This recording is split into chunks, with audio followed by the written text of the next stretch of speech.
Iepriekš es studēju Latvijas Universitātē, Sociālo zinātņu fakultātē, komunikācijas zinātni ar novirzienu uz reklāmu.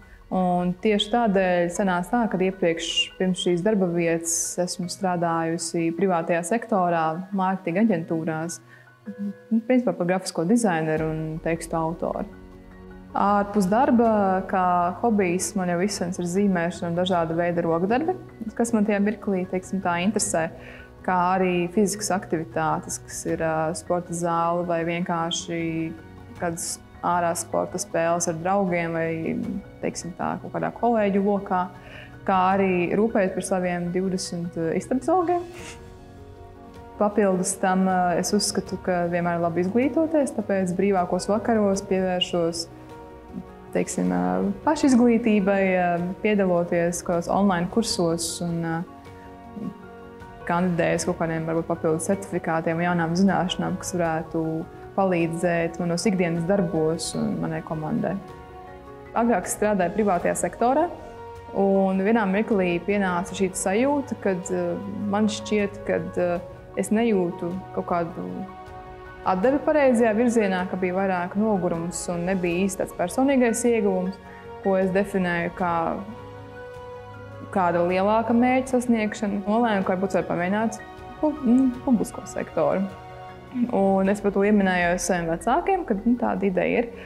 Un tad turpinājās šis interesantais stāsts par to, kad vienā naktī mana māte, kas dzīvo ārzemēs, bija papētījusi vakances, iegāja ekonomikas ministrijas mājaslapā, atrada šo te vakanci, atsūtīja man, un es pamodos jau ar ziņu: Diāna aizsūta savu CV, taču gribēju pamēģināt. Un ļoti interesantā kārtā tā es šeit esmu un strādāju jau vairāk kā gadu.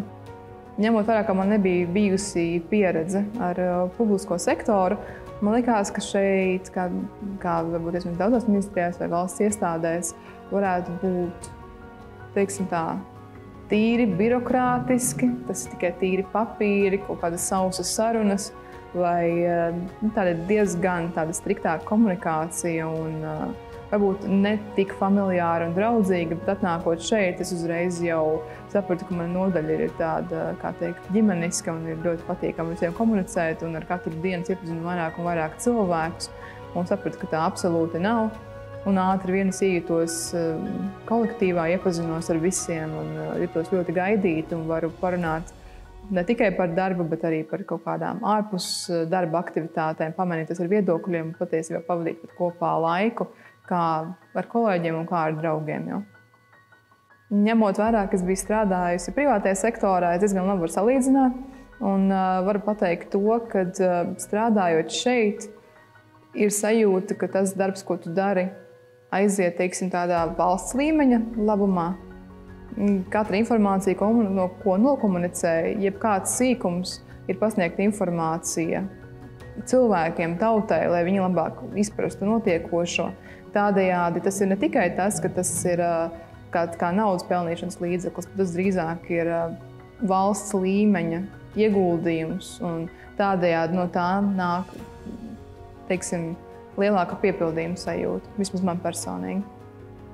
Es ieteiktu noteikti pamēģināt, tāpēc, ka gan kā izvēle var krist uz vairākām ministrijām, nav obligāti viena, tādējādi apspriežamie jautājumi, kuriem strādās, varbūt dažādi, varbūt vienā vietā tev saistošāki, vai otrā nesaistošāki, bet es uzskatu, ka noteikti ir jāpamēģina, tāpēc, ka tā ir gan pieredze ar valsts līmeņa lietām, gan tā ir pieredze, kur ir iespējams uzzināt starptautiskas lietas un komunicēt un nodibināt jaunus sakarus.